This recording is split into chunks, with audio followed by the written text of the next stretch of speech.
flexi wing this, flexi wing that. No, what I really want to know is, am I going to stay awake this weekend to watch live?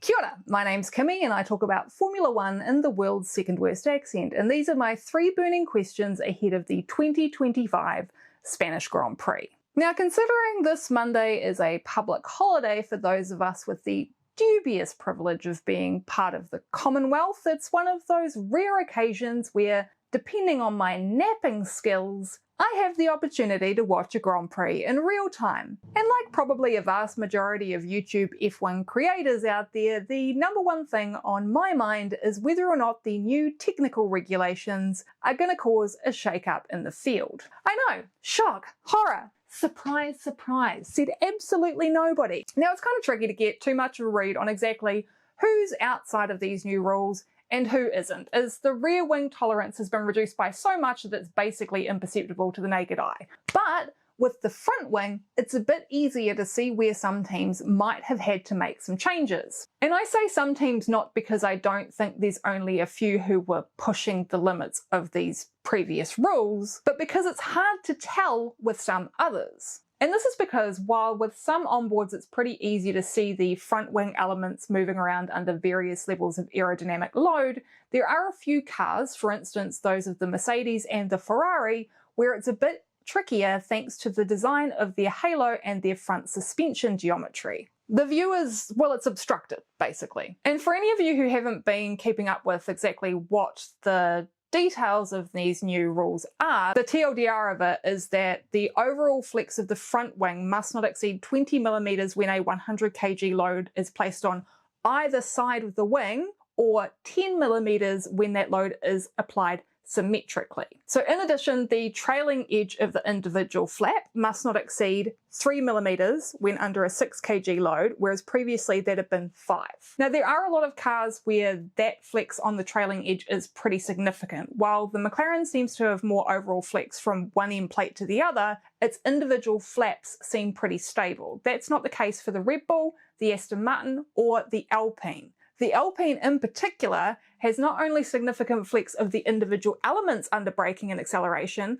but they also wiggle around a lot when the car's going over significant bumps. Now, I'm not going to share a bunch of onboards here because as far as I know, there's still the odd copyright strike situation happening. But if you do have access to the onboards through something like F1 TV, I highly recommend that you go and have a quick flick between driver cams from Imola, particularly in the heavy braking zones. And not to jinx them, because to be fair, their halo design does leave a lot to be desired in the front wing visibility stakes, but Williams very well could end up being the team who benefits the most from all of this, as overall, their wing design seems to be pretty rigid. Again, a caveat though, but it's not the easiest one to see. And let's be honest, at the end of the day, the most likely result of all of this is that everyone's been pushing the limits of the regs, they've all been bluffing and seeding rumours around who and who isn't vulnerable, and not a whole lot's going to change. And I guess at least a little bit will be revealed when the official car presentation submission document is released on Friday. So keep an eye out for that if that's the kind of thing that you tend to go and read. So question number 2.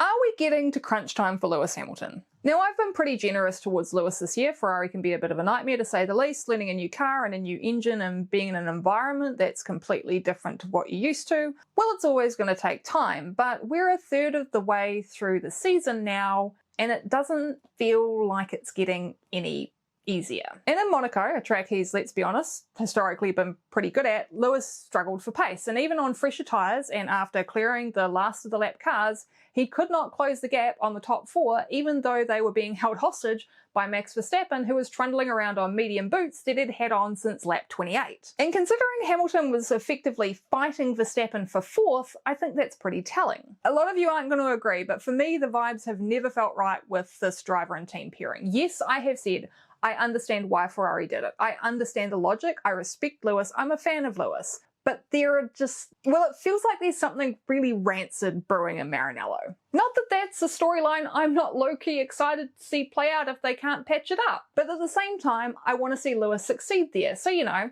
angel on one side, devil on the other. The worst that could happen is Lewis Hamilton's career ends with a mediocre whimper and a Ferrari ambassadorship once his contract's up. And just to be clear, before I say this next part, I am not questioning Riccardo Adami's integrity at all here, but the friction between driver and race engineer, it really seems to be getting worse rather than better. Anyone who's paid attention to the last 4 years of Ferrari team radio knows that Adami knew exactly how to manage signs, even in the face of idiotic Ferrari clownery. He was the guy's biggest supporter and he went into bat for him time after time after time. They had a shorthand. Adami was a firm member of Sainz's inner circle, and now rather than just some guy who was previously doing alright in a mediocre McLaren, he's got this 7-time world champion to try and build a rapport with. A 7-time world champion who's pretty much only used to his own accent coming through the headset, and let's be honest, does tend to get a bit passive-aggressive on the radio.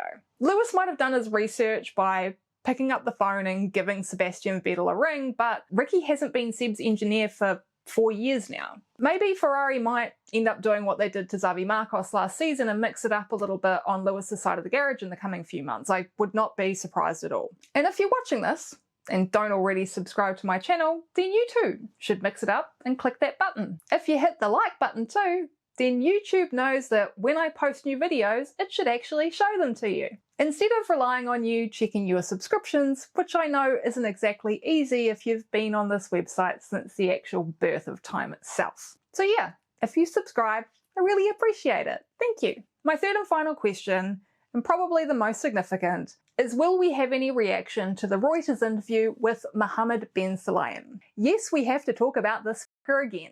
Now this probably deserves its own video because some of what was said by MBS probably should have sent more of a shockwave through the motorsport community than what I've seen, which basically is nothing because let's be honest, it's hard to report on these kind of things when your credentials could be revoked at any moment, but I'm going to tag it on to the end of this video for now.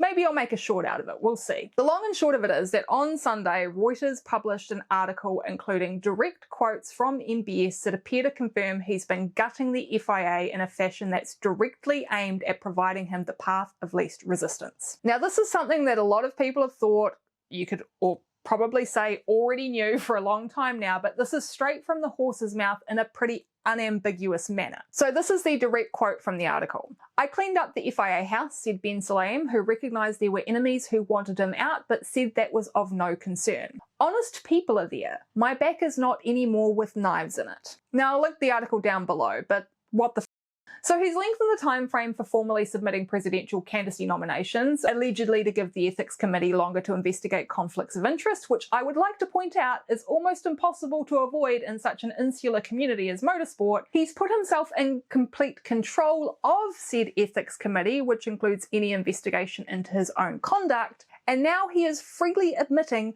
to cleaning house in formal interviews with major international news outlets. The guy is shameless, and the brazen confidence to say something like this shows he knows he's got enough support of enough people who either don't care or have a vested interest in keeping him there. And no, I don't expect there to be any questions in any press conferences because, as I already mentioned, blatantly criticising or asking leading questions that opened this guy up to criticism could easily end with a journalist having their access revoked. But I expect at the very least we'll hear more rumblings of who's planning on running against him, and even more significant paddock appearances of Carlos Sainz Sr. than the flood of them we already tend to get this time of year. So that's my 3 burning questions for the 2025 Spanish Grand Prix. What are yours? Are you just focused on who's going to be leading the championship come Sunday evening? And if so, who's your pick?